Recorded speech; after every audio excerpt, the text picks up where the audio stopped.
Bueno, les decía, chiquillos, que hoy nos toca el tema de filosofía política y esto es un clásico, digamos, de la historia de la filosofía.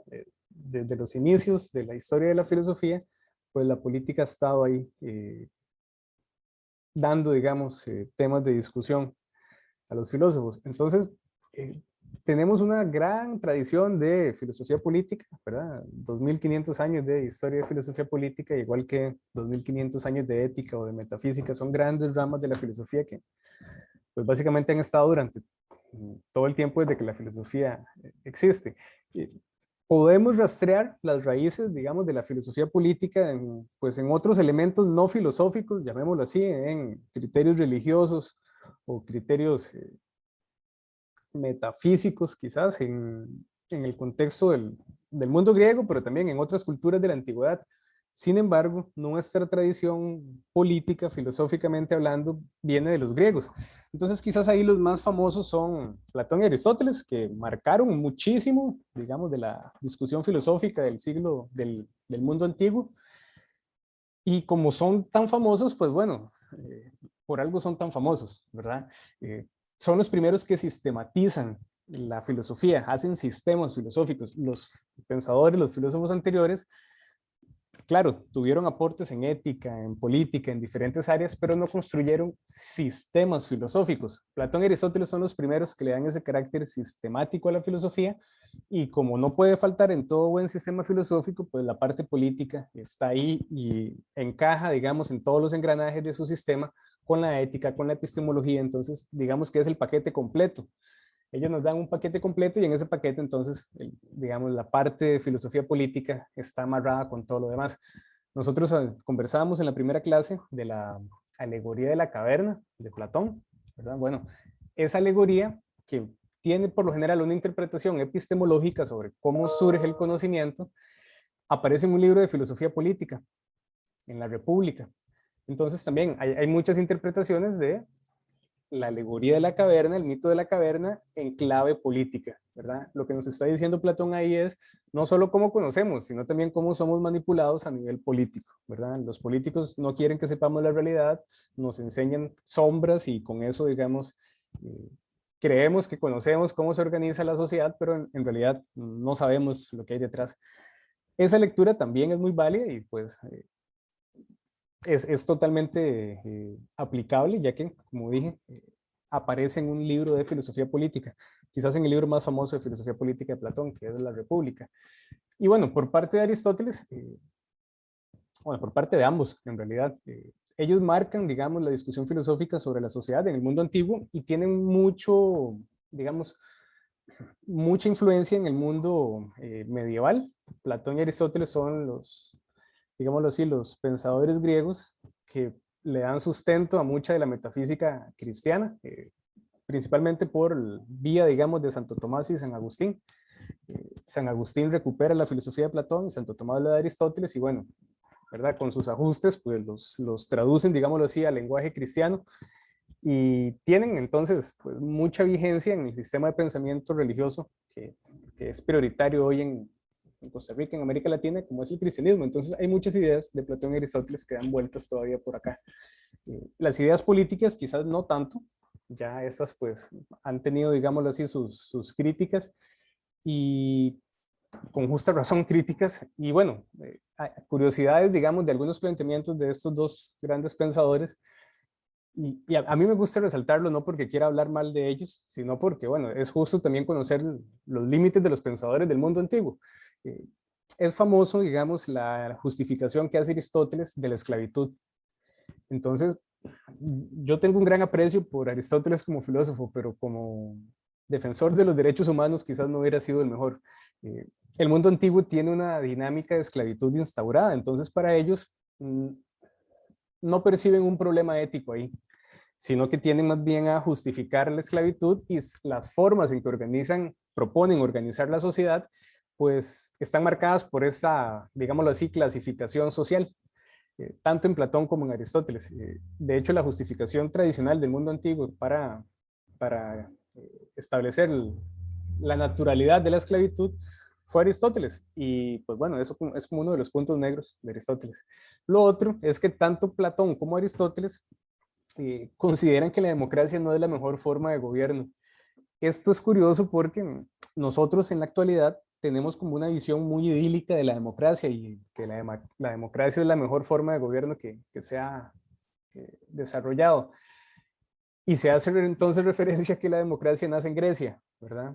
Pero si vemos, dos de los principales filósofos del mundo griego dicen la democracia no es la mejor forma de gobierno. Son pensadores más aristócratas, entonces eso de que gobierne el pueblo como que no les calza, ¿verdad? Para ellos deberían gobernar los mejores, los más aptos. Y curiosamente, en el caso de Platón, dice, bueno, el más apto es el filósofo. Entonces el filósofo debería ser el rey. Ustedes se reirán, ¿verdad? Y dirán, no, que el filósofo mejor no sea el rey. Pero bueno, en el mundo antiguo, entonces ellos tienen una lectura muy crítica de la democracia y la consideran una forma degenerada de gobierno. Para ellos no es mejor que gobierne el pueblo, sino que gobiernen los mejores. Y bueno, lo dejo por ahí, digamos, no es una clase sobre filosofía griega ni sobre Platón y Aristóteles, nada más una referencia. Porque como les decía, estas ideas pues ya están muy atrás, tenemos otras ideas en filosofía política que digamos que están todavía más vivas. Eh, no quiere decir que no haya esclavitud en el mundo moderno y que no podamos señalar los vicios de las democracias, claro que sí, pero digamos que hay otros componentes filosóficos que quizás nos dan más luz para pensar la política, digamos, actual. El mundo romano también dominó buena parte del planeta durante un buen periodo de tiempo. Sin embargo, pues ese modelo de sociedad que desarrolló digamos, el imperio, también cayó, se vino abajo y pues bueno, dio paso a una sociedad dominada por el catolicismo, fundamentalmente europeo, ¿verdad? Cuando hablamos de la Edad Media, por lo general estamos pensando siempre en una área, digamos, Europa y su área de influencia, ¿verdad? Queda un poco lejos Asia, aunque había comercio con Asia o África o América. La Edad Media, digamos, que se conoce como un fenómeno europeo. No quiere decir que no exista el resto del mundo, claro que existe, pero pasan otras cosas en el resto del mundo. Y pues bueno, nuestra tradición, como les digo, pues viene de ese hilo, digamos, narrativo de Grecia, Roma, la Edad Media Europea. Nuestra tradición cultural, digamos, nuestra tradición de la cultura, voy a decirlo de esta manera. Tenemos otro montón de historia negada, ¿verdad? En América y por otras partes, pero eso digamos que todavía no llegamos ahí. Entonces, durante la Edad Media, pues bueno, básicamente tuvimos un modelo teológico de sociedad, ¿verdad? La sociedad estaba organizada en torno a la religión. Con el Renacimiento esto empieza a cambiar un poquito, ¿verdad? La religión no desaparece, pero sí surge entonces ahora un gran impulso al arte, un gran impulso a la ciencia, y esto entonces permite organizar otra forma, permite pensar otra forma de organizar la sociedad. Por acá en el Renacimiento aparece una obra fundamental que más adelante la menciono, que es la obra que se llama La Isla de Utopía. Básicamente la primera presentación del concepto de utopía en la filosofía política es acá en el Renacimiento por Tomás Moro, un filósofo y santo, también lo hicieron santo después, inglés. Y bueno, entonces ya en el Renacimiento ya tenemos una forma más, digámoslo así, humanista, más artística de pensar la sociedad, saliendo un poquito de esa sociedad basada en la religión, y no desaparece la religión para nada, ¿verdad? Sino que hay otros contrapesos, ¿verdad? Esta sociedad, pues entonces le empieza a dar importancia a la razón, a la ciencia, a la tecnología y a un resurgimiento también de las artes. De hecho, lo que renace en el Renacimiento es el mundo griego, el mundo clásico, romano, latino y griego, ¿verdad? Entonces renace, digámoslo así, ese interés por el cuerpo humano, por la filosofía, por la literatura, por las artes, en fin, por los pensadores clásicos también. Entonces resurge, por ejemplo, el platonismo, resurge el aristotelismo, resurge un montón de corrientes del mundo antiguo, eh, entre otras cosas, porque los grandes sabios estaban, supongo que ustedes recuerdan que el Imperio Romano se divide, ¿verdad? En Imperio Romano de Occidente e Imperio Romano de Oriente.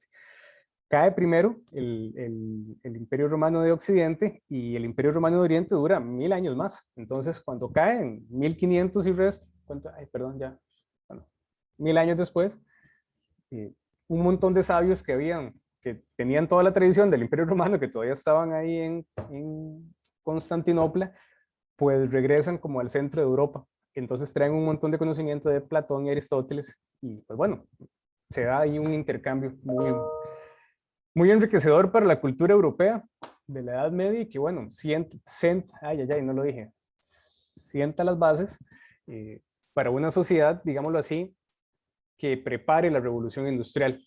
Entonces, todo este impulso a la ciencia, a la razón, a la tecnología, al arte, pues va generando condiciones para que se dé la revolución industrial, pero también la revolución intelectual, que se conoce como la ilustración.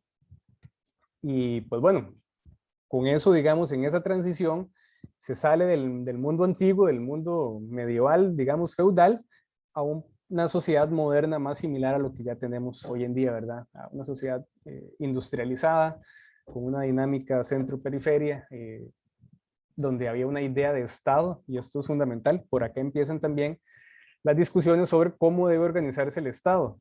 Ya no un Estado feudal, ¿verdad? Sino un Estado industrializado.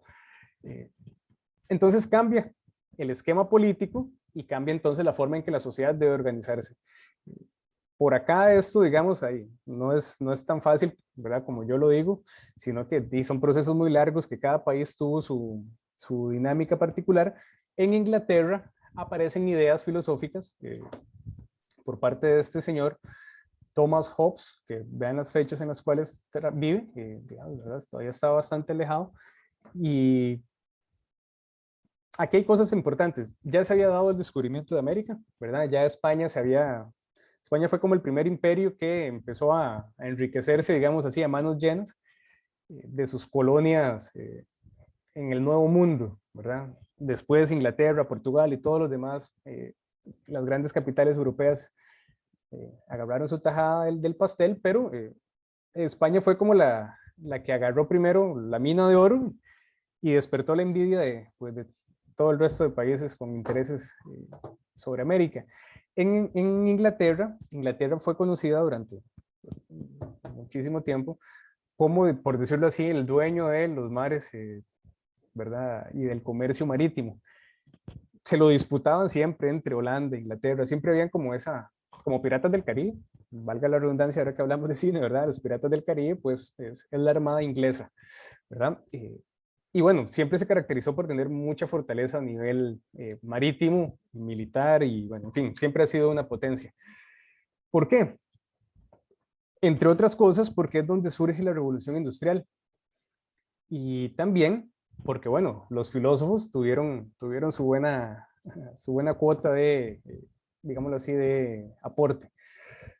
A nivel filosófico, entonces, este señor Thomas Hobbes plantea algo interesante y creo que lo comenté en la primera clase. Dice que el ser humano, digamos, tiene una antropología egoísta, ¿verdad? Tiene un modelo antropológico egoísta Hobbes, y dice entonces que los seres humanos, pues, son egoístas y que el Estado, debe haber una figura, digamos, de Estado que regule ese egoísmo y que ponga orden entre el egoísmo individual de las personas y que organice entonces la sociedad de manera que sea funcional, ¿verdad?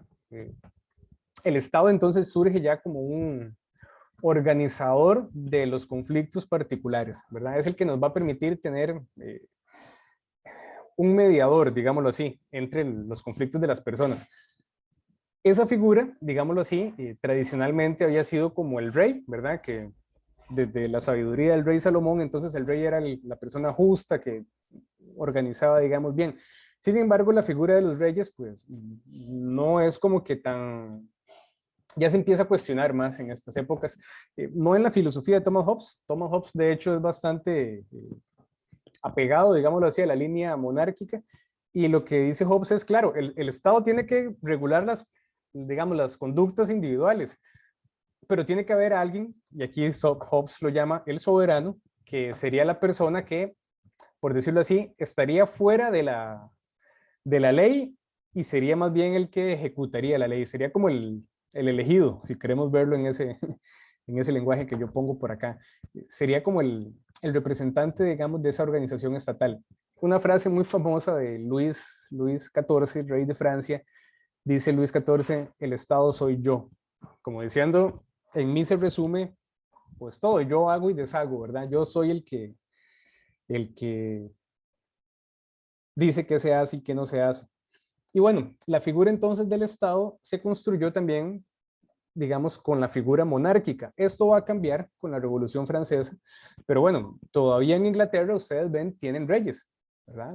La reina Isabel, pues, es heredera de esta tradición inglesa.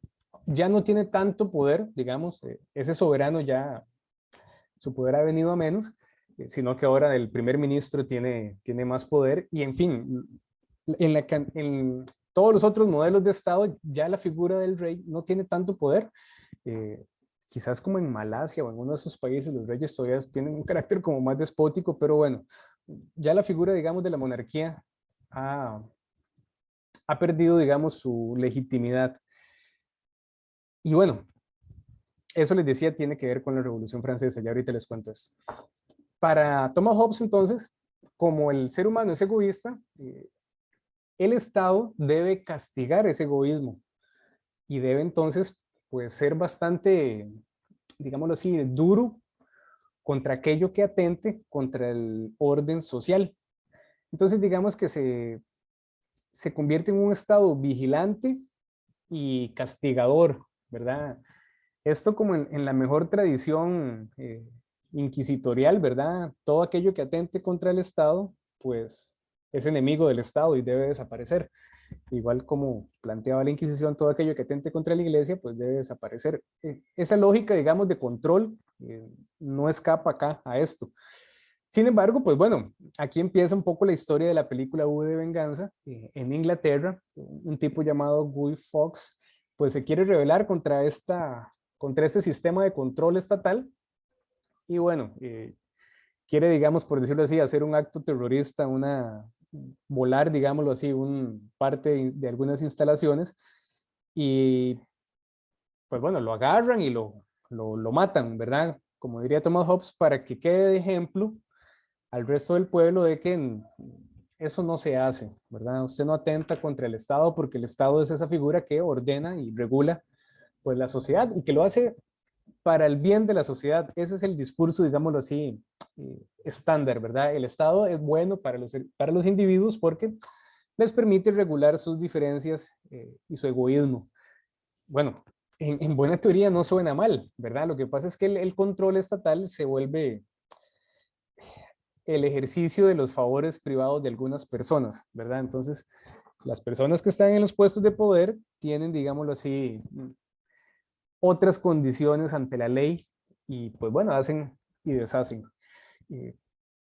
Este modelo con los cambios que ha tenido durante los siglos llega hasta nuestros días, es la forma en que se organizan todas las repúblicas modernas como estados independientes, que pocos tienen ya la figura de los reyes, pero todavía persiste, ¿verdad? En algunos. Eh, la mayoría entonces tienen la figura, digamos, de un presidente o algún régimen parlamentario o una combinación de ambas. Entonces, pues bueno, sigue existiendo como estas figuras de soberanos, ¿verdad? En Costa Rica, pues bueno, la figura del presidente del Poder Ejecutivo o los primeros poderes de la República, el pueblo como un todo también se le suele llamar el soberano. Eh, en otros, digamos, contextos también hay, por ejemplo, en Estados Unidos hay un régimen distinto, ¿verdad? Con cámaras. En Inglaterra también tienen sus variantes. Hay diferentes modificaciones, pero en general la idea del Estado es la evolución de todas las sociedades modernas, ¿verdad? Todas las sociedades llegan como a conformarse como estados. Eh, y bueno, de ahí también todo el contexto geopolítico del reconocimiento internacional de los estados. Por ejemplo, la discusión sobre el reconocimiento del Estado de Palestina o no, que es un tema también digno de análisis y también digno de muchos cortos y muchas películas y mucho material audiovisual, principalmente documentales sobre lo que pasa en la Franja de Gaza o cómo Palestina va perdiendo territorio frente a Israel. Y bueno, esa discusión se las dejo de tarea. Les decía también por acá, con con el referente de Thomas Hobbes. Thomas Hobbes es bastante creyente, en realidad es un tipo, digámoslo así, tradicionalista, ¿verdad? Su filosofía tiene muchas innovaciones, digamos, en la tradición filosófica, pero a nivel político está bien, digámoslo así, bien alineado con los ejes de poder de su contexto, ¿verdad? Obviamente él no quiere ser perseguido, ni quiere que le pase factura, digamos, ideas como muy radicales. Entonces, más bien podríamos pensar que es un autor que legitima el poder, digamos, monárquico y el poder religioso del Estado inglés en ese contexto. Entonces, por ahí digamos que Hobbes es como el legitimador del sistema político del momento, ¿verdad? Han habido un montón de filósofos críticos del sistema político. Carlos Marx, quizás dentro de los más famosos, y algo veíamos con el primer corto de mi amigo Nietzsche, cómo terminaba por ahí, ¿verdad? Llamando a los trabajadores del mundo. Bueno, esto, como les decía, tiene sus variantes. Sin embargo, hay algunos patrones. Como les comentaba, la unión del poder político y del poder religioso no es nueva, ¿verdad? Nunca ha sido nueva y nunca dejará de estar unida. Esto también lo analiza Baruch Spinoza, que les hablaba la semana pasada, en un texto que se llama Tratado Teológico Político, que es un poquito por esta época. Y básicamente la exposición de Spinoza lo que resuelve es que la religión es política y la política es religión. Y no entender eso es no entender ni de política ni de religión. Entonces hay que entrarle a la política con criterios de análisis a veces religiosos y viceversa. Y pues bueno, la religión está también en muchos otros ámbitos como la economía y como otros, que hay metáforas famosas y con eso termino, como por ejemplo la mano invisible que regula el mercado en Adam Smith. Esa mano invisible que regula el mercado es la mano de Dios, ¿verdad? Una metáfora religiosa. El punto es el siguiente, vamos a ver en la película y probablemente en muchas otras películas de corte de filosofía política, que la religión y la política pues juegan un rol en la sociedad, en las películas que, pues bueno, que es evidente, ¿verdad? No tiene, digámoslo así, lugar a dudas. Claro, no siempre se ha querido, digamos, sacar a la luz como los trapos sucios de la política y de la religión, pero esa información, digamos que va saliendo. Esto empieza, digamos, a cambiar a nivel político, les decía antes, con la Revolución Francesa. ¿Por qué? Porque, bueno, los reyes tradicionalmente se llamaban los descendientes de Dios, los herederos, voy a apagar la cámara, los representantes de Dios en la tierra, ¿verdad? Cuando en Francia, digamos, se lleva adelante la revolución, una de las consignas es la muerte a los reyes y la muerte, digámoslo así, a ese carácter divino del gobernante. El gobernante no es ningún representante de Dios, es un representante elegido, digamos, terrenalmente. Y eso, pues, parte, digamos, y divide la política de la religión. Durante mucho tiempo se ha entendido que la religión y la política tienen que estar separados y por eso los estados mayoritariamente se declaran laicos, ¿verdad? Excepto Costa Rica. Costa Rica ahí es como medieval en eso, ¿verdad? Somos un estado oficialmente católico, lo cual es raro, ¿verdad? Es raro porque somos digamos, son pocos los países que tienen religión oficial. Y bueno, más allá de eso, lo que señala eso, es sintomático de que en Costa Rica la religión y la política todavía tienen mucho vínculo. No quiere decir que en otros países no lo tengan, pero bueno, en Costa Rica esto es sintomático. Recuerdo un profesor en la universidad que nos decía que en Costa Rica no habría un presidente que no sea católico. Y bueno, quizás hace algunos años eso era así, pero yo creo que a nivel religioso también ahora hay mucha población protestante y de repente los candidatos políticos de corte protestante ¿verdad? Les hablan al oído y pues bueno, la elección pasada fue un ejercicio de estos, ¿verdad? Católicos versus eh, cristianos protestantes. Entonces, si ustedes recuerdan la elección del gobierno pasado, pues bueno, fue un contexto muy religioso para muestra del vínculo de filosofía, política y religión. Y bueno, eso, digamos, como contexto de filosofía política. Hay muchas otras ideas sobre la crítica, digamos, al control estatal. Yo, la verdad, no quiero explorar tanto porque eso es una introducción. Me interesaría como que ustedes vean el contexto de Thomas Hobbes en la peli, además de otro montón de cosas que pueden mencionarse, como el tema de las utopías. Las utopías, les decía anteriormente, el concepto lo introduce Tomás Moro en 1516. Vean que ya es bastante, digamos, bastante atrás en el tiempo. Y también, como les comentaba, detrás de esto también está la imaginación sobre el nuevo mundo, ¿verdad?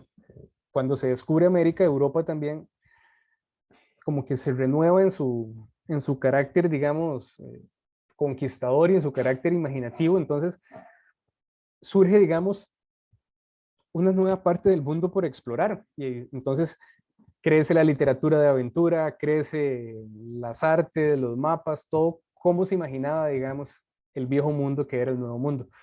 Tomás Moro entonces formula este documento y lo presenta como una isla. Algunos de los análisis dicen que pues hace referencia a las grandes islas del Caribe, digamos, a Cuba principalmente, pero bueno, esos también son análisis de análisis, ¿verdad? Entonces, lo cierto es que en el libro de Moro, él dice que es una isla, y pues bueno, el concepto, obviamente, digamos, nace en el mundo literario, no es un concepto, digámoslo así, de origen político, digamos, de la historia política, sino más bien de la literatura política. Y lo que presenta Moro acá es una sociedad ideal, ¿verdad? Una sociedad donde todo funciona bien, que es el mejor mundo posible para vivir. En este libro, el libro de Utopía, pues básicamente es una sociedad altamente tecnologizada, donde pues la representación política es armoniosa, donde los conflictos se resuelven de manera racional, hay un gran impulso a la investigación, a la medicina, tiene, digamos, una población controlada, esto es importante, tiene control demográfico, en fin, tiene, digámoslo así, bastantes elementos que uno dice, es la sociedad ideal, ¿ok? Y bueno, queda entonces en la memoria, digamos, política, el concepto de utopía, como el concepto entonces de la sociedad ideal, ¿verdad? De aquella sociedad donde todo funciona bien, ¿verdad? Etimológicamente, la palabra significa un no lugar, un no topos, ese lugar que por definición no existe. No existe la sociedad perfecta, ¿verdad? La sociedad perfecta es un ideal. No existe. Todas las sociedades tienen problemas, todas las sociedades tienen conflictos. Negarlo es no querer ver la realidad de las sociedades.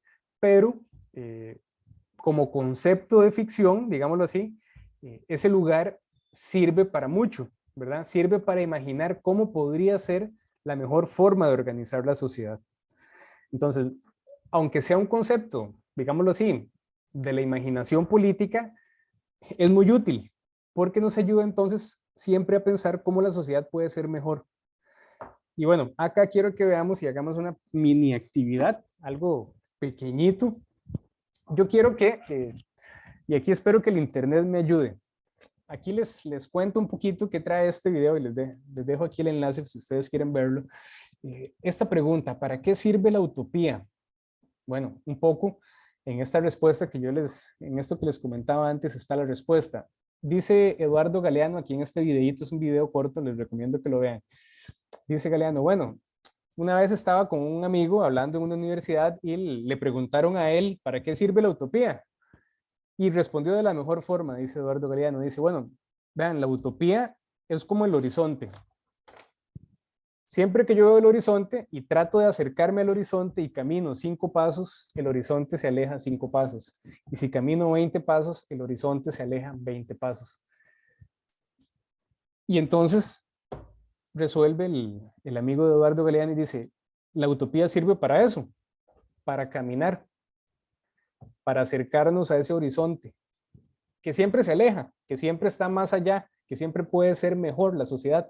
Sí, pero si podemos entonces tener esa idea de cómo la sociedad puede ser mejor, nos podemos ir acercando. Entonces, para eso nos sirve la utopía, como para tener ese horizonte de llegada, ¿verdad? y querer llegar a eso, y cuando lleguemos ahí, probablemente el horizonte se corrió otra buena parte, porque siempre se puede ser mejor, siempre podemos tener una mejor sociedad. La sociedad puede ser cada vez mejor, a como puede ser también cada vez peor. Pero bueno, la idea es ir hacia adelante, digamos, hacia una sociedad cada vez mejor. Entonces, con esta idea de Eduardo Galeano, ahora aquí él, en otro contexto, pues tiene un videíto sobre, es como una suerte de poema, por decirlo así, o reflexión, digámoslo así, casi que nostálgica, sobre la utopía, ¿verdad? Entonces, quiero que la veamos y que después hagamos una mini actividad. Y pues bueno, lo que les voy a pedir es lo siguiente. Vamos a verlo, yo lo voy a proyectar. Quizás no tenga, digamos, como digamos, la fluidez, ¿verdad? Por el tema de internet que les comentaba. Pero entonces lo que pueden hacer es lo siguiente. Cada uno de ustedes lo abre, ¿verdad? En su dispositivo y dan clic acá, ¿verdad? Abren este enlace, lo ven, dura como 5 minutos, es cortito. Yo lo voy a proyectar acá. Y bueno, espero que se vea bien. Si no, pues ustedes lo ven. Y después de eso, yo voy a hacer grupos, ¿verdad? Voy a hacer grupos aproximadamente de 5 personas, pero vamos a ver cuántos estamos por acá. Sí pueden ser de 5, de 4 personas, para que ustedes comenten lo que les pido, ¿verdad? Aquí, ¿qué elementos consideran ustedes necesarios para que la sociedad sea mejor? ¿Cuál es su versión de la mejor sociedad posible? ¿Cómo sería la utopía? ¿Cómo sería su utopía? El ejercicio va por este lado. Quiero que imaginemos cómo sería la utopía para nosotros, pero también que lo pongamos a conversar en grupos. Es que radica en esto. A veces uno dice, yo quiero que la sociedad sea así, así, así, así, pero el compañero quiere que sea así, así, así, y es diferente. Entonces, lo difícil de las utopías es ponernos de acuerdo, ¿verdad? Entonces, tratemos de que en esos grupos llegar a acuerdos, ¿verdad? Sobre cosas en que estamos todos de acuerdo en que la sociedad debe mejorar en esto y esto y esto. Quizás evitemos el desacuerdo, basémonos en los acuerdos, ¿ok? Entonces, bueno, voy a dejar de compartir por acá, voy a compartir el video, vamos a buscarlo primero. Y bueno, espero que se vea bien, cualquier cosa, pues si no se ve bien, ustedes ya lo ven por su cuenta. Okay. Es bastante gracioso en algunas cosas, en otras es un poquito más reflexivo, pero la verdad es que lo pone a uno a pensar. Entonces, a ver, espero que se logre ver bien. Si no, pues ustedes lo paran y lo ven en sus dispositivos, y después de esto venimos, ¿verdad? Paramos acá y yo hago los grupos y conversamos un ratito sobre esto. Vamos a ver. Ok, espero que se vea bien, chiquillos. Cualquier cosa, lo abren por su cuenta.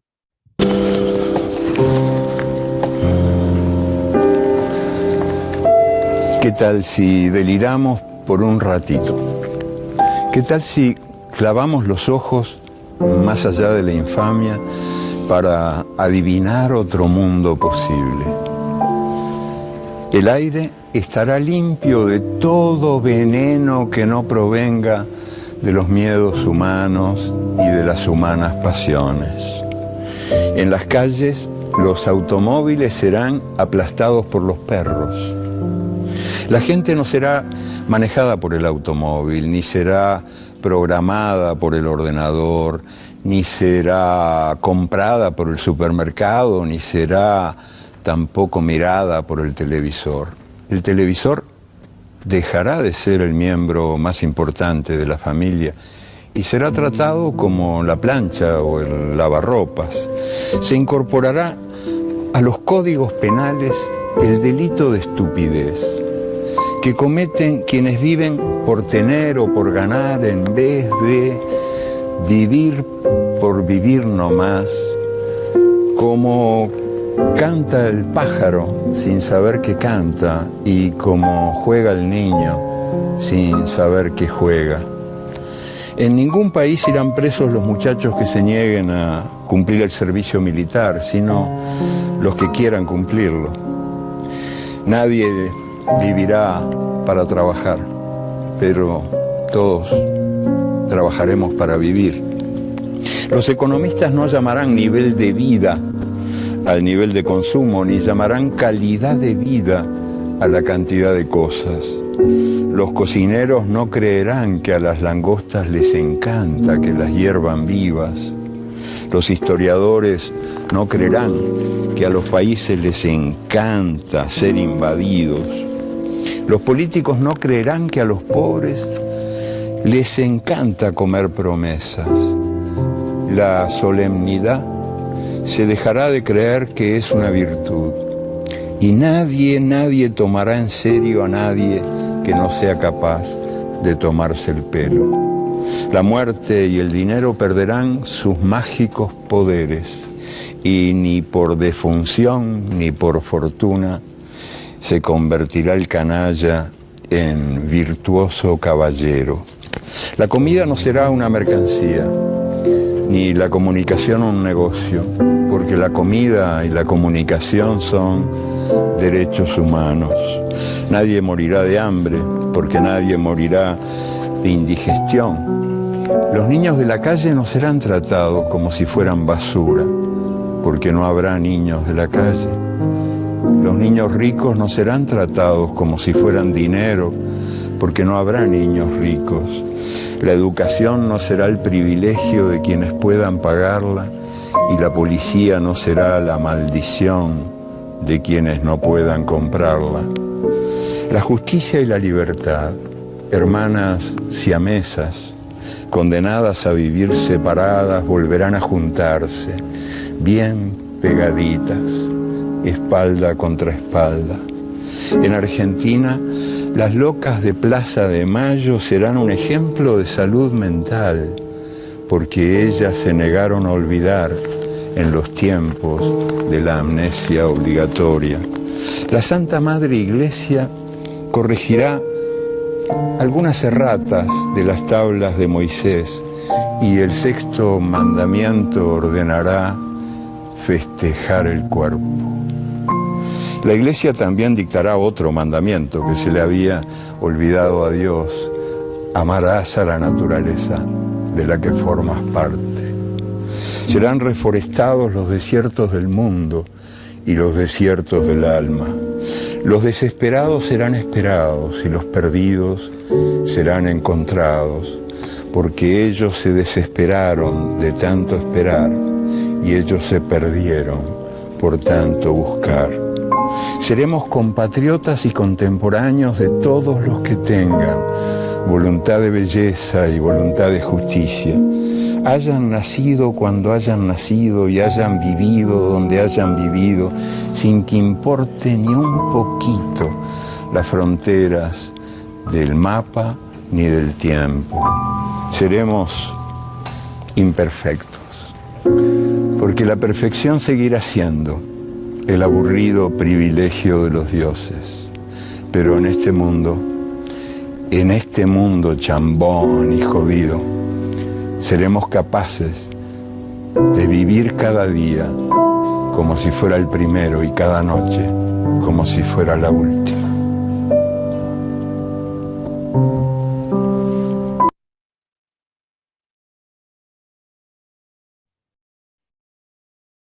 ¿Qué tal? ¿Se vio bien?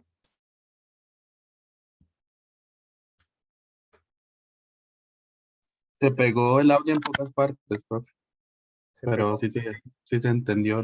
¿Se entendió? Sí, bueno, ok. En todo caso, chiquillos, si quieren revisarlo y verlo, por ahí tienen el enlace, ¿verdad? Yo quiero hacer acá los grupos, no sé si hay dudas sobre lo que vamos a hacer, ¿verdad? Voy a compartirlo otra vez para refrescarlo. Que vamos a hacer grupos, voy a hacer grupos de 4 personas, quizás para que hayan más grupos y, ¿verdad? Más discusión. Vamos a tener aproximadamente 5 minutos, quizás un poquito más, para que ustedes piensen qué elementos consideran ustedes necesarios para que la sociedad sea mejor, cuál es la mejor versión de la sociedad posible y cuál sería su utopía. Esto a nivel personal, ¿verdad? Ya lo deben estar pensando. 5 minutos, en esos 5 minutos ustedes entonces comparten sus ideas con los demás, ¿verdad? Pueden tomar en unos 2 minutos para reflexionar un poquito más y después conversan. Yo les doy un par de más de minutos, ¿verdad? Hacemos 7 minutos.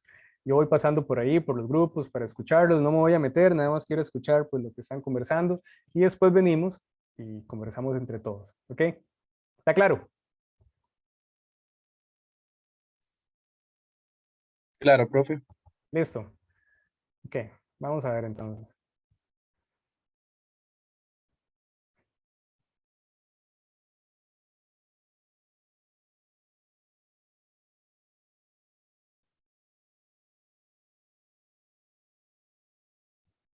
Porfa, se unen a los grupos, chiquillos.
Ok, chiquillos, vean, comentarios sobre las utopías, ¿cómo les fue con eso?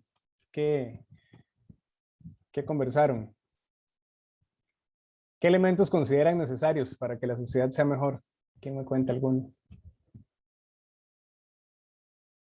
Profe, nosotros hablamos sobre todo del respeto y la igualdad entre personas, ya sea de género o en todo sentido, digamos, con respecto a una profesión, ese tipo de cosas. Ok, una sociedad de respeto. Bien.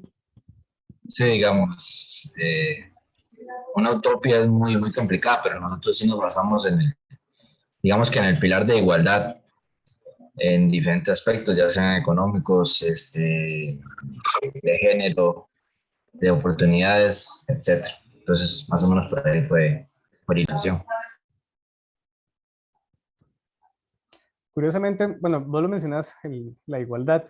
Eh, la modernidad filosófica a nivel político, como les decía, tiene que ver con lo que pasa en la revolución, previo en y después de la Revolución Francesa. Y eso uno lo estudia en el colegio, ¿verdad? La Revolución Francesa es como el punto, digámoslo así, de arranque, digámoslo así, de un cambio en la filosofía política, en la modernidad política. Y tiene, pues básicamente, tres lemas o tres consignas, que es libertad, fraternidad e igualdad. Parece que le hemos dado pelota a la libertad y a la igualdad, como que la fraternidad quizás ha estado un poquillo ahí relegada, pero son tres conceptos que deberían iluminar la filosofía política, digamos, moderna, ¿verdad? Y coincido con ustedes totalmente, ¿sí? ¿Qué más? ¿Qué otros elementos son necesarios para que la sociedad sea mejor? En el grupo 4 discutimos una sociedad un poco más empática, por ejemplo, en temas como acabar lo del hambre mundial, y también no solamente ser empáticos, sino tomar acción, ¿verdad? Para lograr acabar con esos problemas sociales. También el dejar de trabajar para cumplir fines políticos, por ejemplo, o sea, impuestar tanto para que los políticos puedan robar, básicamente. Tal vez un sistema social menos jerárquico y más cooperativista. Suena muy bien. El problema es la transformación que eso implica, ¿verdad? Que siempre tiene sus enemigos. No, exactamente. Por eso es que es como más utopía y de hecho con lo del hambre mundial. Estos días ha habido, bueno, creo que fue ayer, hay un tema interesante en Twitter porque Elon Musk dijo que él estaría dispuesto a donar 6.000 millones de dólares para acabar con el hambre mundial, pero que si los que se encargan de acabarlo, o sea, el programa que se encargue de manejar el dinero, hace públicas las cosas en cómo invierte el dinero, haciendo un sarcasmo básicamente porque hace un tiempo atrás se recogieron 8 billones de dólares para hacerlo y básicamente el dinero se desapareció. Entonces, pues no es imposible, pero vamos a lo mismo, ¿verdad? Sí, yo de hecho lo vi, digamos, casi que fue como un reto de este tipo, ¿verdad? Elon Musk, como diciendo, yo pongo la plata, pero cuentas transparentes, ¿verdad? Eh, Curiosamente, yo creo que es necesario, digamos, como este tipo de, voy a decirlo así, de enjache geopolítico, porque vamos a ver, el tema del hambre del mundo es como una bofetada en la sociedad moderna, es como, ¿por qué? ¿Por qué? Ya, durante mucho tiempo fue que no teníamos los medios de producción, bueno, tenemos los medios de producción, que no existe, que no se produce lo suficiente, se sobreproduce, producimos más de lo que necesitamos. El tema no es un tema productivo, sino distributivo, ¿cómo se distribuye? Bueno, hay muchas soluciones, tenemos la tecnología, tenemos los profesionales, sabemos cómo hacerlo y siguen habiendo mil millones de personas con hambre. Es como, ¿qué se está haciendo mal? Entonces, es un reto, digamos, como que da para mucho a nivel de polémica y de discusiones, pero señala una realidad vergonzosa para la humanidad del siglo XXI, ¿verdad? Tantas personas con hambre.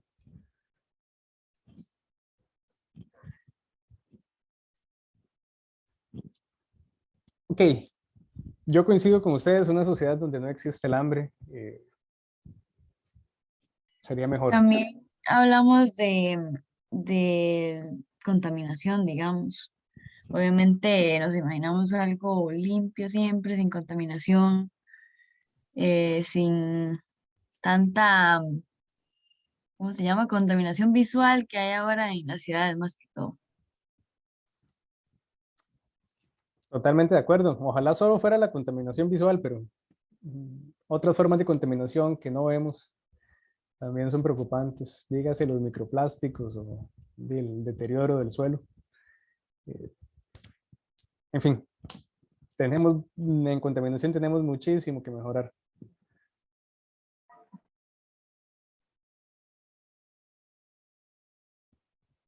¿Qué otros elementos, chiquillos? ¿Qué más?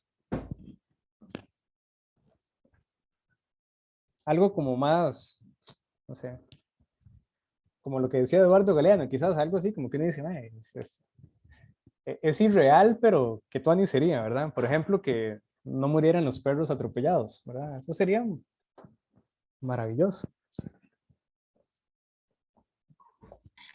Sí, bueno, yo me imaginé, yo le decía a las chiquillas con las que me tocó que, me imaginaba como todos con su casa, con su alimento, con su familia feliz y no tanto indigente en la calle, borrachos y así, perritos sin hogar.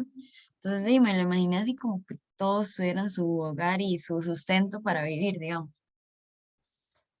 Sí, en algunas sociedades ha pasado. Holanda, por ejemplo, tiene el índice cero de perros callejeros. E implementó unas campañas súper agresivas, digamos, de castración, de adopción, y lo logró. Entonces uno dice, bueno, se puede, ¿verdad? Eh,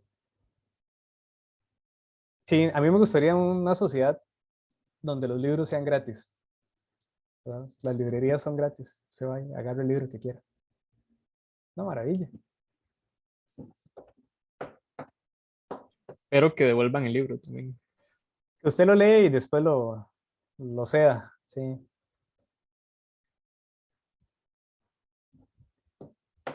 ¿Qué más?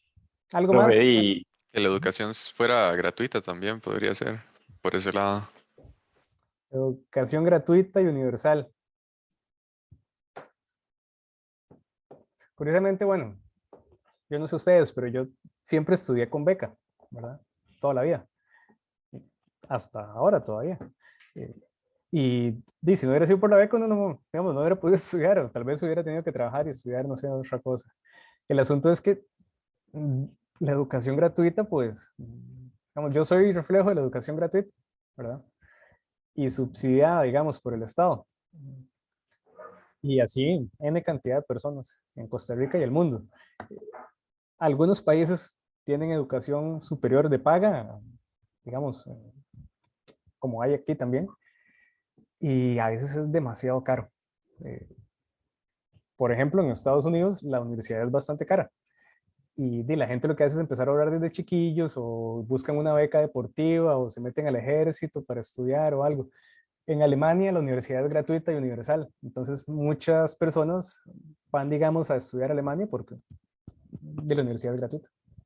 Entonces son diferentes modelos de sociedad, ¿verdad? Algunas con educación gratuita, otras con modelos mixtos y otras con todo privado.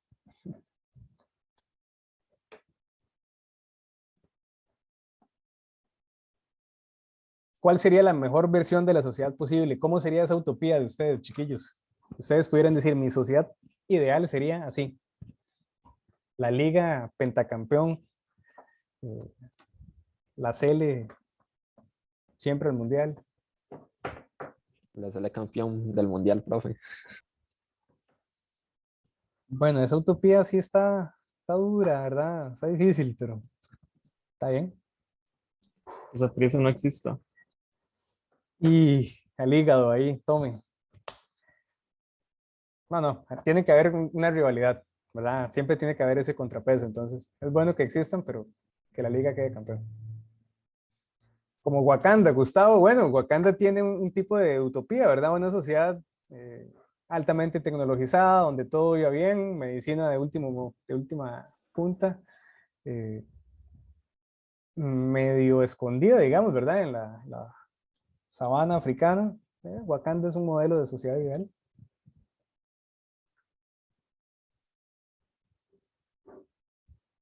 Ok, bueno, esto con respecto a las utopías, chiquillos, es un concepto muy válido. Yo aquí, vamos a ver, aquí lo estamos como tocando un poco también más coloquialmente, ¿verdad? Y digamos, el recital de Eduardo Galeano es como muy emotivo en eso. Entonces, pues, la idea es despertar como esa imaginación política y decir la sociedad puede mejorar en esto y esto y esto y esto.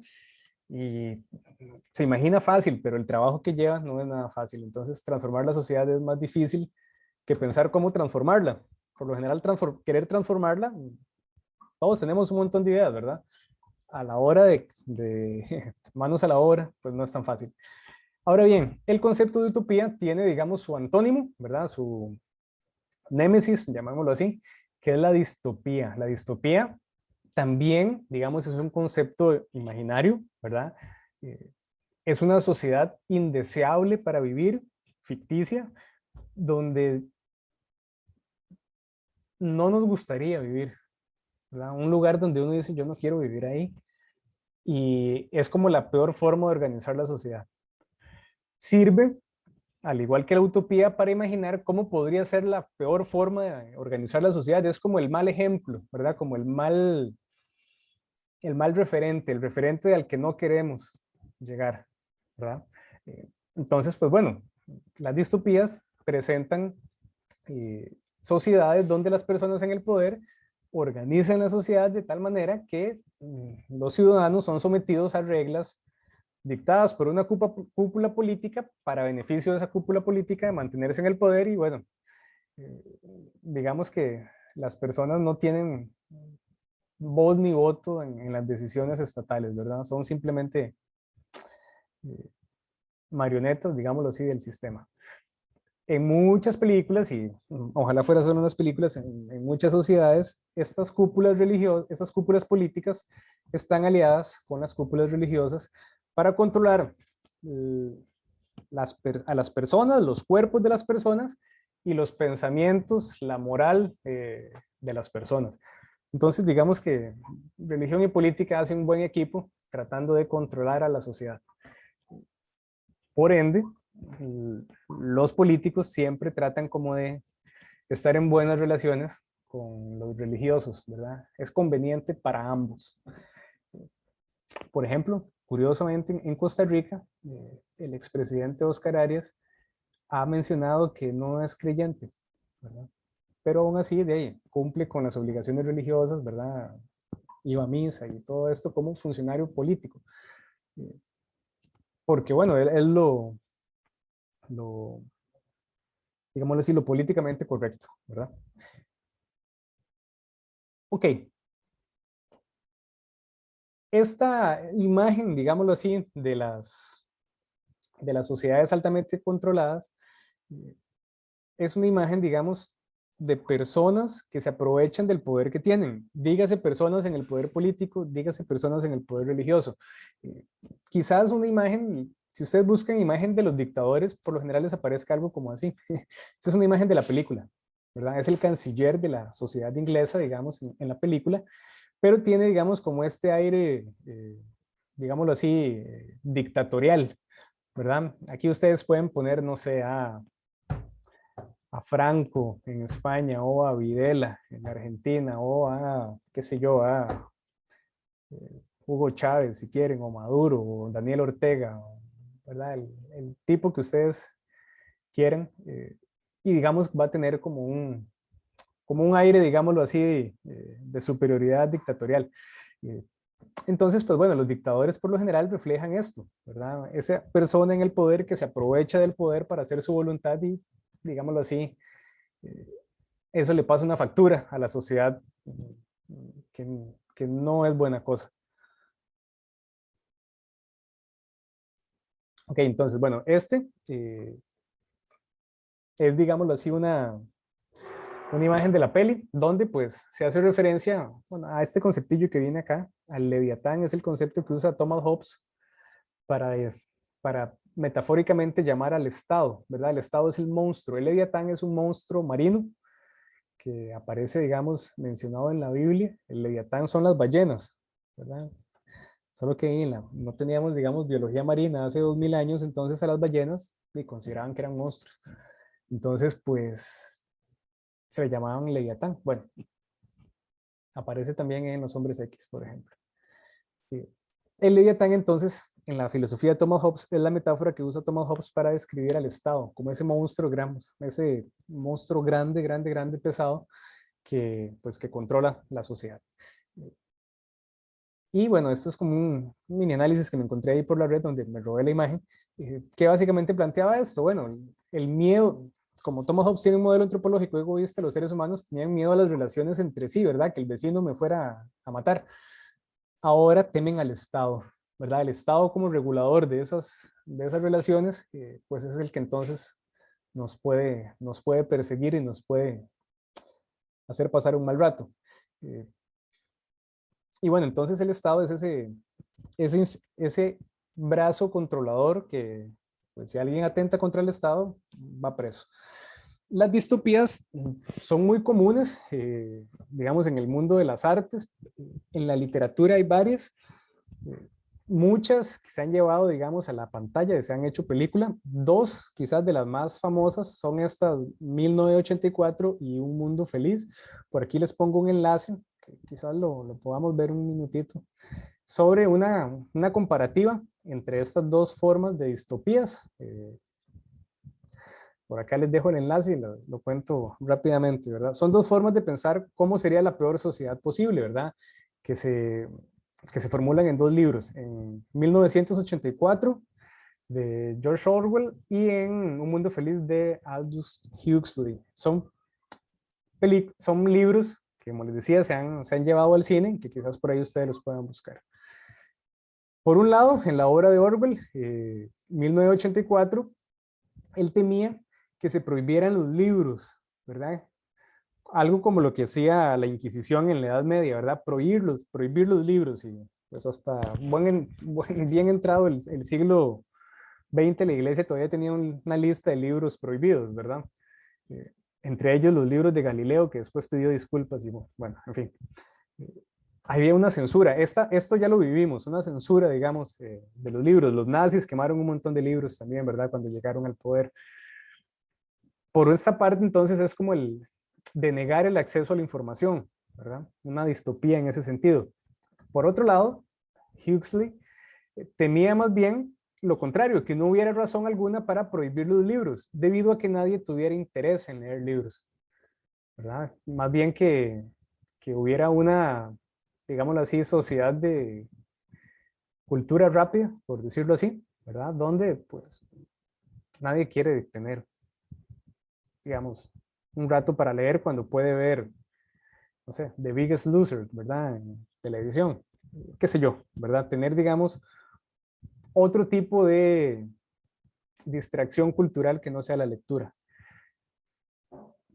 En otro ámbito, Orwell temía que se nos privara de la información, ¿verdad? Como les decía, esto es como una imagen de una de las películas de 1984, ¿verdad? Es decir, que nos censuraran la información, que no tuviéramos acceso a esa información. Por otro lado, en la misma sintonía que hablábamos, Huxley lo que temía era que tuviéramos tanta información que nos redujéramos a la pasividad y al egoísmo, ¿verdad? Tener, pues, curiosamente hoy en día generamos cantidades desorbitantes de información. Y bueno, todo eso le sirve a muchas compañías de minería de datos y así. ¿Verdad? Orwell entonces temía que nos ocultaran la verdad, ¿verdad? Que las noticias fueran fake news y que tuviéramos entonces noticieros mentirosos. Huxley, por otra parte, entonces, lo que temía era que la verdad se diluyera o se perdiera en un mar de irrelevancia, ¿verdad? Un montón de noticias innecesarias. No sé, yo he visto, y aquí tal vez es una tontera lo que voy a decir, pero últimamente he visto como que sacan muchos reportajes de que Mauricio Hoffman le dio vuelta a la esposa y, ¿verdad? Que ya rompió el matrimonio. Y yo dije, sí, está bien, qué triste, pero hay como que mucha noticia sobre eso. Y yo me digo que no hay otras noticias más interesantes que eso. Bueno, noticias de tonteras hay por montones, ¿verdad? Eso me llama la atención. Ellos, ¿a quién le importa lo que hace Mauricio Hoffman, verdad? Pero yo entonces me informé y me di cuenta que sí, que el mae fue un patán, ¿verdad? Y le dio vuelta a la esposa. Bueno, ya me cayó mal, no, mentira. Que haga lo que le da la gana, no lo conozco y no me importa. Ok, bueno, sí me importa porque es un mal ejemplo y es una figura pública. Retiro lo dicho. Orwell temía entonces que nos convirtiéramos en una cultura cautiva, ¿verdad? Donde solo tuviéramos acceso a la información que se nos quisiera entregar, como pasó, por ejemplo, en la Unión Soviética, y verdad, que no podían escuchar música occidental, música que no fuera música del bloque comunista. Bueno, Huxley, por otra parte, temía que la cultura se transformara en algo trivial, ¿verdad? Aquí la agarran contra los videojuegos, pero a mí que me gustan los videojuegos diría que no son triviales. He aprendido mucho de humanidades en los videojuegos. Porque los videojuegos, igual que las películas, tocan temas filosóficos, ¿verdad? Para eso tendría que dar otros FH, pero bueno, después lo comentamos.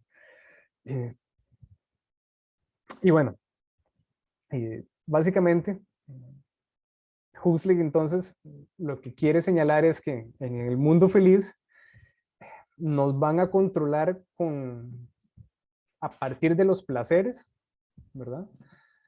Mientras que en la obra de Orwell, 1984, más bien el control será, digamos, a partir del disgusto, a partir de privaciones.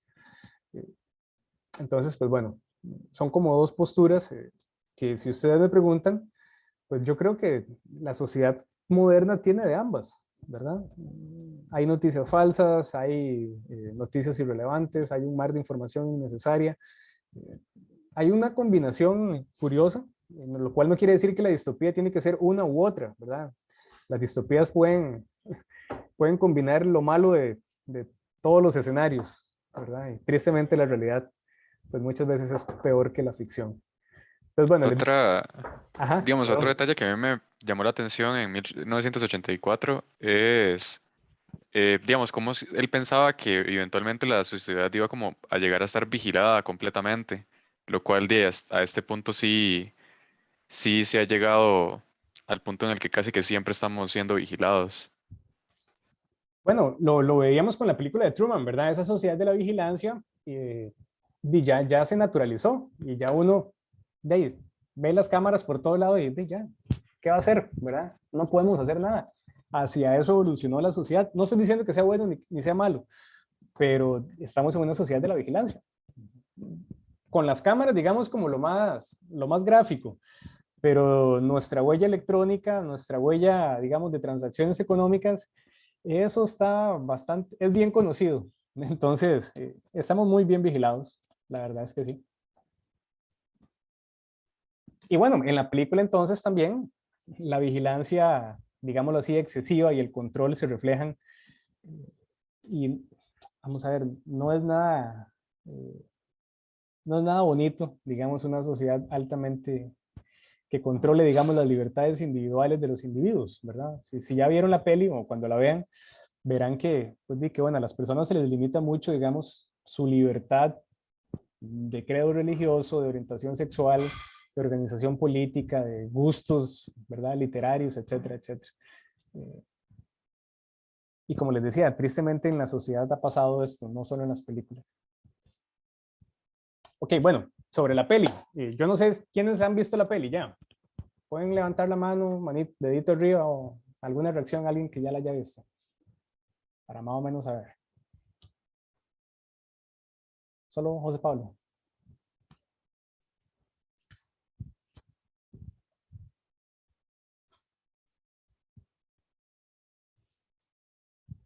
Bueno, pocos la han visto, entonces no, por eso no puse tanto acá como para no hacerles mucho spoiler, pero es una peli que curiosamente tiene como escenario el 5 de noviembre. Entonces, el 5 de noviembre es el viernes.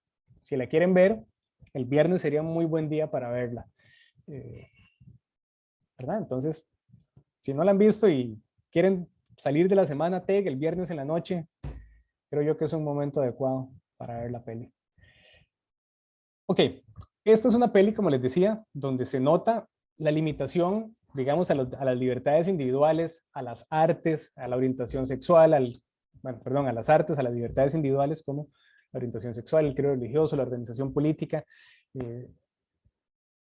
Digamos que no le conviene a ese canciller que las personas lo cuestionen. Entonces van a ver en la peli mucha censura a bromas, a cosas que hagan mofa de la figura política, que es algo muy curioso y que aparece mucho también en el cine.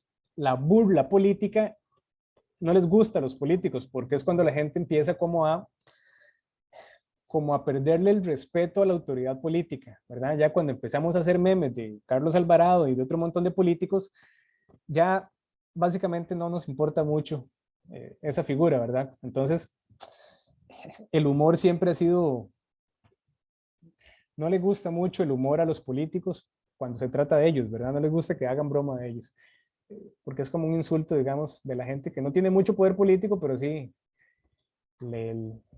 digamos, se desquita, por decirlo así, con los políticos haciendo broma de ellos. Entonces, esa censura excesiva se amarra con un fuerte sentido nacionalista y con un fundamentalismo religioso en la película y en la vida real también. Pues esto va de la mano. El nacionalismo y el fundamentalismo religioso por lo general siempre van amarradillos. Dígase, el movimiento nazi fue un movimiento nacional socialista, altamente, digamos, altamente no, enmascarado en un cristianismo irreal, pero eran católicos, ¿verdad? Los nazis eran católicos. Llegaron a un acuerdo con el Vaticano para tener, digamos, para que no se dañaran los tesoros del Vaticano, digámoslo así. Y bueno, nacionalismo y fundamentalismo religioso van de la mano entonces en la mayoría de las dictaduras de América Latina y pues en las dictaduras comunistas, curiosamente, como se denominan, digamos, sin un criterio religioso, lo que hay es un fundamentalismo ateo, si podemos llamarlo así, y se persigue entonces la religión, ¿verdad? En Cuba, en Rusia, bueno, en todo el bloque soviético pasó. La película, digamos, refleja básicamente lo que es una dictadura, ¿verdad? Ciudadanos con miedo, con dolor, con una indignación reprimida también de años, ¿verdad? Y que bueno, que también da motivos para la rebelión, ¿verdad? La gente que durante años ha aguantado palo y llega el momento donde ya la gota rebasa el vaso. En ese sentido, digamos, hay una metáfora sobre perder el miedo a la muerte y perderle el miedo al gobierno. esto es una metáfora, una consigna también de muchas luchas revolucionarias que dicen, bueno, nos quitaron todo hasta el miedo. Entonces ya no me pueden quitar nada más. Y bueno, esto se ve en la peli, los personajes, uno de los personajes de la película, entre otros, le pierde el miedo a la muerte y por ende le pierde el miedo al gobierno. Una idea fundamental de la película, que es parte del hilo conductor, es que las ideas atraviesan las épocas y una idea política puede influenciar siglos después. Entonces, van a ver que no se puede matar una idea, pero no se puede abrazar las ideas, ¿verdad? Se abrazan a los seres humanos. Y bueno, la protagonista, Ivy, quería abrazar a Uwe, ¿verdad? Al otro protagonista. Y pues bueno, se los dejo aquí. No lo voy a quemar, pero esta es una de las ideas también que a mí me gustan de la peli.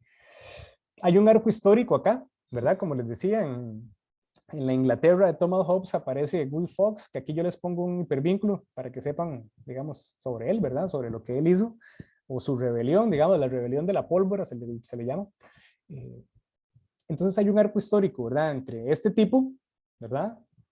Con una máscara que se volvió el símbolo, digamos, del movimiento hacker Anonymous. No sé si han visto la máscara de Anonymous. Bueno, es esta máscara, ¿verdad? Esta es una máscara que se volvió famosa por esta peli, obviamente, pero hacía referencia entonces a este tipo, ¿verdad? A Guy Fawkes.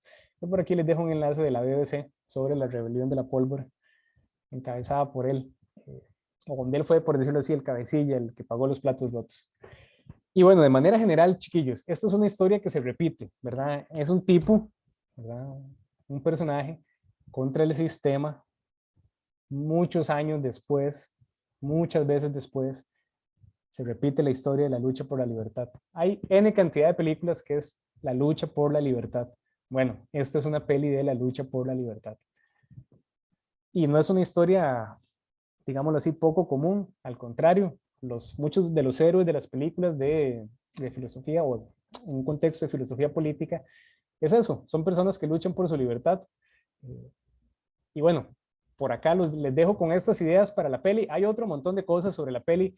Hay mucho contexto humanista. Van a ver que Uwe es un gran humanista. Su casa está llena de obras de arte. Le gusta el cine clásico, le gusta la música clásica. De hecho, aquí se me olvidó ponerlo, ¿verdad?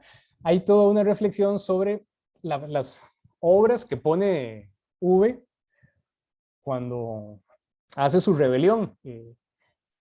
Tiene que ver también, incluso con Tchaikovsky, se llama 1982, si no me equivoco, en un contexto donde, pues tiene un contexto político, lo digo así, la musicalización también de la peli. Y bueno, ya para las tareitas que quedan, una asignación, un Google Forms, ¿verdad? Que acceden por acá. Este es uno de los carteles de la peli.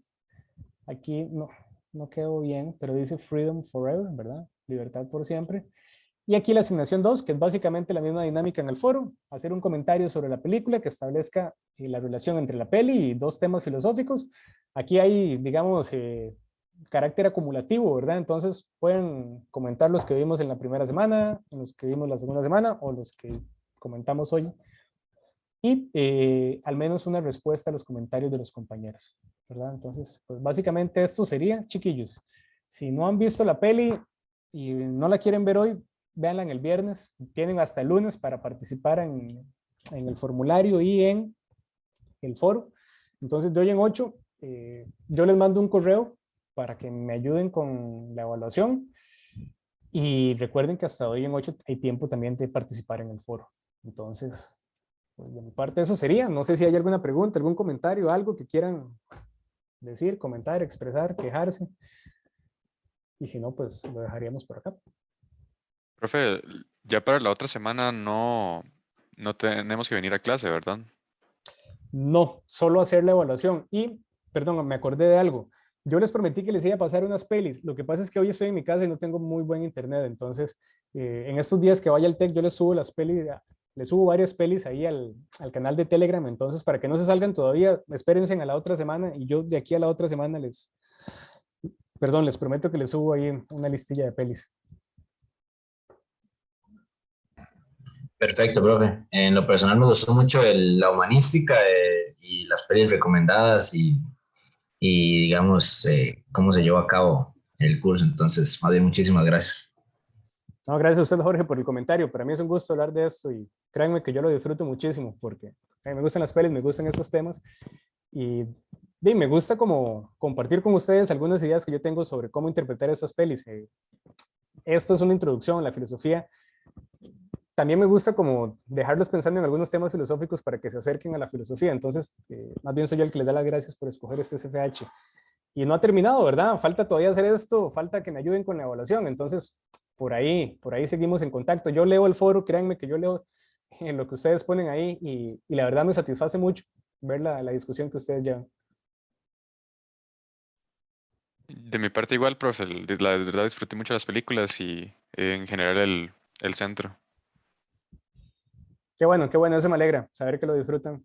Y pues bueno, lo voy a seguir ofertando. Yo tengo un rato ya de no ofertar centros de formación. Yo estuve como coordinador unos años. Entonces ahora me gustan a mí los FHs, entonces por ahí, si lo recomiendan, se los agradezco.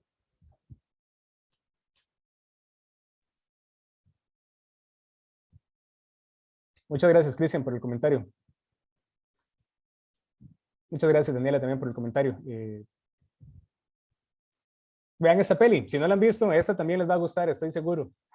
Y pues bueno, los leo por acá y en el foro.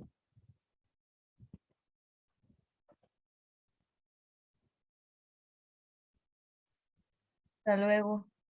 Hasta Bueno, luego, profe. chiquillos. Buenas noches, que estén muy bien, un gusto, éxitos en el Muchas semestre. gracias, Bueno, profe, profe. muchas gracias. Por allá.